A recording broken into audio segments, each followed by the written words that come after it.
दोस्तों कई बार ज़्यादा एक्सरसाइज करना, ज़्यादा अपने ऊपर ओवर एक्सर्ट करना भी भारी पड़ सकता है। हमारी जो एल्बो है, इसको मोड़ने का जो काम करती है हमारी जो ये मेन मसल है जिसको हम बोलते हैं बाइसेप्स, इसको सप्लाई करती है एक नर्व जो बहुत ही इंपॉर्टेंट नर्व है जिसको हम बोलते हैं मस्कुलोक्यूटेनियस नर्व। अगर हम देखें तो हमारी एल्बो के फ्लेक्शन में 4 मसल्स इन्वॉल्व है। सबसे इंपॉर्टेंट है बाइसेप्स, उसके अलावा है ब्रेकियालिस, उसके अलावा एक छोटी मसल ब्रेकियोरेडियलिस यहाँ पर, और उसके अलावा होती है कोरेकोब्रेकियालिस। तो 4 मसल्स हैं जो हमारी एल्बो को फ्लेक्स करती हैं, लेकिन मैक्सिमम फंक्शन करती है बाइसेप्स। और बाइसेप्स को सप्लाई करने वाली नर्व है मस्कुलोक्यूटेनियस नर्व, जिसकी इंजरी जिसके बारे में हम बात करेंगे। बाइसेप्स और ब्रेकियालिस दोनों को मस्कुलोक्यूटेनियस नर्व सप्लाई करती है। मस्कुलोक्यूटेनियस नर्व हमारे C5-6 रूट्स के से बनने वाले लेटरल कॉर्ड का एक मेजर कंट्रीब्यूशन है। लेटरल कॉर्ड से जो 2 टर्मिनल ब्रांचेस हैं, एक मस्कुलोक्यूटेनियस है और जो दूसरी ब्रांच है वो मीडियल का लेटरल कॉर्ड का कंट्रीब्यूशन है। और मस्कुलोक्यूटेनियस हमारी बाइसेप्स, ब्रेकियालिस, इन दोनों मसल्स जो कि एल्बो को फ्लेक्स करती हैं, इनको सप्लाई करती है, साथ साथ कोरेकोब्रेकियालिस को भी। प्लस ये हमारे लेटरल आर्म को सेंसरी सप्लाई भी करती है। तो इट्स अ मिक्स नर्व,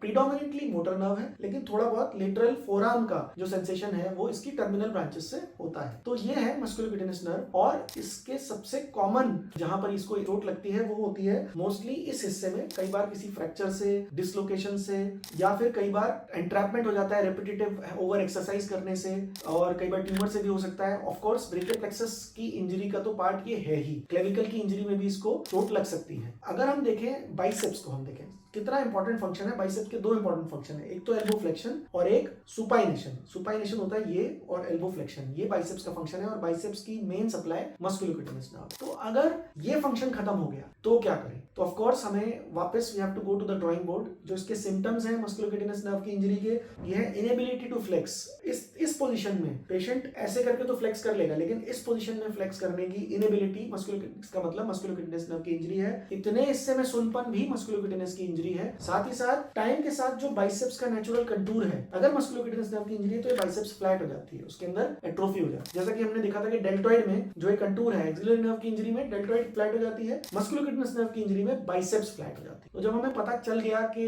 हमारा ये 3 सिम्टम्स जो मैंने बताए हैं, इनेबिलिटी टू फ्लेक्स एल्बो और इसका कंटूर का हो जाना और इतने हिस्से में सुनपन, ये मस्कुलोक्यूटेनियस नर्व के डायग्नोस्टिक हैं। इससे आप कह सकते हो कि आपकी मस्कुलोक्यूटेनियस नर्व को इंजरी है। अगर हमें पता चल गया है मस्कुलोक्यूटेनियस नर्व की इंजरी है तो नेक्स्ट क्या करना है?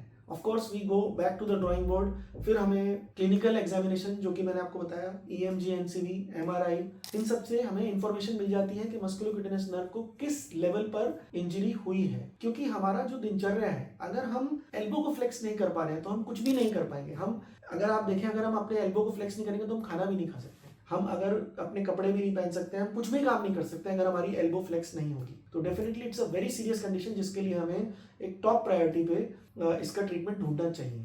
तो एक बार अगर ये कंफर्म हो गया कि हमारी मस्कुलोक्यूटेनियस नर्व की इंजरी, तो क्या करना है? अगर पेशेंट हमारे पास टाइमली आ जाता है तो definitely there are very good procedures. अगर आइसोलेटेड मस्कुलोक्यूटेनियस नर्व की इंजरी होती है तो हम नर्व को एक्सप्लोर करते हैं, और कई बार हम अगर हैंड अच्छा है तो ओबरलिन ट्रांसफर करते हैं। ओबरलिन में एक अल्नर नर्व की एक छोटी सी पार्ट टुकड़ा फेसिकल हम बाइसेप्स को देते हैं, और मीडियन नर्व का एक छोटा सा पार्ट टुकड़ा हम ब्रेकियालिस नर्व को नर्व ट्रांसफर के नाम से कर देते हैं। It is a gold standard of musculocutaneous nerve injury and उसके काफी अच्छे रिजल्ट्स हैं। लेकिन ये तब है कि पेशेंट हमारे पास 6 महीने 8 महीने तक आ जाए। कई बार पेशेंट हमारे पास बहुत लेट आता है, हम ये नहीं कर सकते कि हम यहाँ से इसको ये चीजें हम सप्लाई कर सकें। तो फिर हमें there are other procedures also, जैसे bipolar pectoralis major transfer, latissimus dorsi muscle transfer, और कई बार बहुत लेट आने के बाद भी और ये मसल्स हमारे पास नहीं होते तो हम एक प्रोसीजर करते हैं जिसको हम बोलते हैं free functioning muscle transfer. Free functioning muscle transfer में हम हमारे थाई से एक मसल होती है ग्रेसिलिस, जो उसकी नर्व होती है ऑब्चुलेटर नर्व, साथ ही उसकी जो ब्लड सप्लाई है उसको लेकर हम यहाँ पर लाते हैं,